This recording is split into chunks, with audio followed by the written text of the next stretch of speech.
Hello दोस्तों, आपका अपना चैनल एक्सप्लोरिंग एजुकेशन आपका स्वागत करता है। यूपी विलेज पंचायत ऑफिसर के एग्जाम जो आपका 27 तारीख को होने वाला है, उससे जुड़ा हुआ एक टॉपिक जिसका नाम है कमेटी। तो दोस्तों, आपको कमेटी से जुड़े हुए फैक्ट जरूर याद रखने हैं। एक क्वेश्चन यहाँ से आपसे जरूर जरूर बनेगा कमेटी से जुड़ा हुआ। तो बेसिकली अगर हम बात करें, हम कमेटी देखेंगे, उसका एस्टेब्लिशमेंट ईयर देखेंगे और उसकी रिकमेंडेशन देखेंगे। तो जीवी के राव कमेटी 1985 में सेटअप हुई थी। इस जीवी के राव कमेटी ने ये बोला कि भाई एक तो चुनाव नियमित होने चाहिए, ग्रामीण विकास और गरीबी उन्मूलन पर को लेकर ये कमेटी सेटअप की गई थी। और नियमित चुनाव, इनका जो मेन जो रिकमेंडेशन थी वो थी नियमित चुनाव होने चाहिए। बी बलवंत राय मेहता कमेटी पंचायत पर स्थापित, ये सबसे पहली कमेटी थी जो 1957 1957 में स्थापित हुई। 1958 में इसने रिकमेंडेशन दी। इसने बोला कि तीन स्तर होने चाहिए। एक ग्रामीण स्तर, फिर गांव का ग्रुप ब्लॉक और फिर उसका ग्रुप जिला, जिसमें जो ग्रामीण पंचायत है, ठीक है, ग्राम पंचायत को ज्यादा अधिकार मिलने चाहिए। और इसके अलावा जिला परिषद का जो हेड है, इन्होंने जिलाधिकारी को बोला था, बहुत सारी रिकमेंडेशन थी, उसमें से खास की थी। अशोक मेहता कमेटी 1977 में स्थापित हुई थी। 1978 में जनता पार्टी की गवर्नमेंट उस टाइम पर थी, तो 1978 में इसने अपनी रिकमेंडेशन दी। इसने बोला कि बलवंत राय मेहता के जस्ट ऑपोजिट इन्होंने बोला कि जिला को महत्वपूर्ण बनाना चाहिए, मंडल पंचायत स्थापित होनी चाहिए। साथ ही साथ इन्होंने न्याय पंचायत की भी बात, जो ये इन्होंने बोला कि ये जो बनेगी, जो जिला पंचायत बनेगी, इसको न्याय पंचायत से अलग रहना चाहिए, अलग होना चाहिए। एलएम सिंघवी जो कमेटी है वो 1986 में सेटअप हुई थी। इसने न्याय पंचायत की बात करी थी। राजीव गांधी गवर्नमेंट ने इसको एस्टेब्लिश करा था।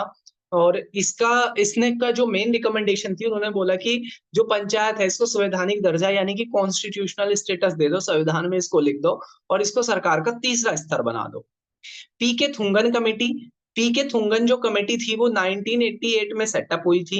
इन्होंने बोला कि जो ये पंचायत है, ये राज्य सूची का, जो हमारे कॉन्स्टिट्यूशन में 7वीं जो शेड्यूल है उसमें 3 लिस्ट है। एक यूनियन लिस्ट पर काम केंद्र सरकार करती है। एक स्टेट लिस्ट पर राज्य सरकार काम करती है। और एक कॉन्करेंट लिस्ट, इस पर दोनों मिलकर काम करते हैं।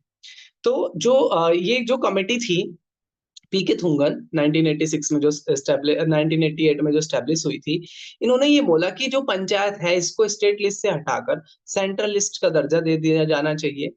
साथ ही साथ कॉन्स्टिट्यूशनल दर्जा दे देना चाहिए। और इसको नियोजन और समन्वय की एक समिति इसमें बना देनी चाहिए। गिरधारी लाल व्यास समिति 1972 में स्थापित हुई थी। इन्होंने बोला कि भाई ग्राम पंचायत में सचिव भी होने चाहिए, ग्राम पंचायत के अंदर सचिव भी होने चाहिए, ताकि ग्राम पंचायत की अकाउंटेबिलिटी बढ़ जाए और उसका फाइनेंशियल रिकॉर्ड रहे। सादिक अली समिति 1964 में सेटअप हुई थी। शहरी विकेंद्रीकरण आयोग 1907 में हॉब्स हाउस इसके हेड थे। भूरिया कमेटी 1994 में स्थापित हुई थी, जिन्होंने बोला कि ग्राम सभा की गतिविधियों को चेक करने के लिए एक 5 मेंबर कमेटी बननी चाहिए और इसको केंद्र लिस्ट में डालना चाहिए। भूरिया कमेटी की रिकमेंडेशन थी। संथानम कमेटी ने करप्शन को लेकर सेटअप की गई थी। और इसी की रिकमेंडेशन पर सेंट्रल विजिलेंस कमीशन, केंद्रीय सतर्कता आयोग बना था। इसके अलावा उत्तर प्रदेश क्षेत्र समिति और जिला परिषद अधिनियम 1961, जीवी के राव 25 मार्च 1985 को ये कमेटी सेटअप हुई थी। योजना आयोग ने इसको सेटअप करा था। इसने बोला था कि जो पंचायत है वो बिना जड़ का घास है, यानी कि बेस ही नहीं है, इसके पास कॉन्स्टिट्यूशनल दर्जा ही नहीं है और इसके चुनाव नियमित होने चाहिए।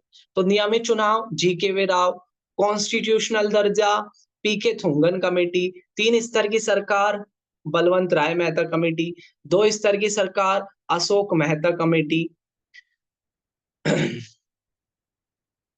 तो ये चीजें आपने याद रखनी है। तो ये था कमेटी से जुड़ा हुआ टॉपिक। एक्सप्लोरिंग एजुकेशन आपके साथ फिर मिलेगा इसी तरह किसी एक इंपॉर्टेंट टॉपिक के साथ। तब तक के लिए टेक केयर। जय हिंद, जय भारत।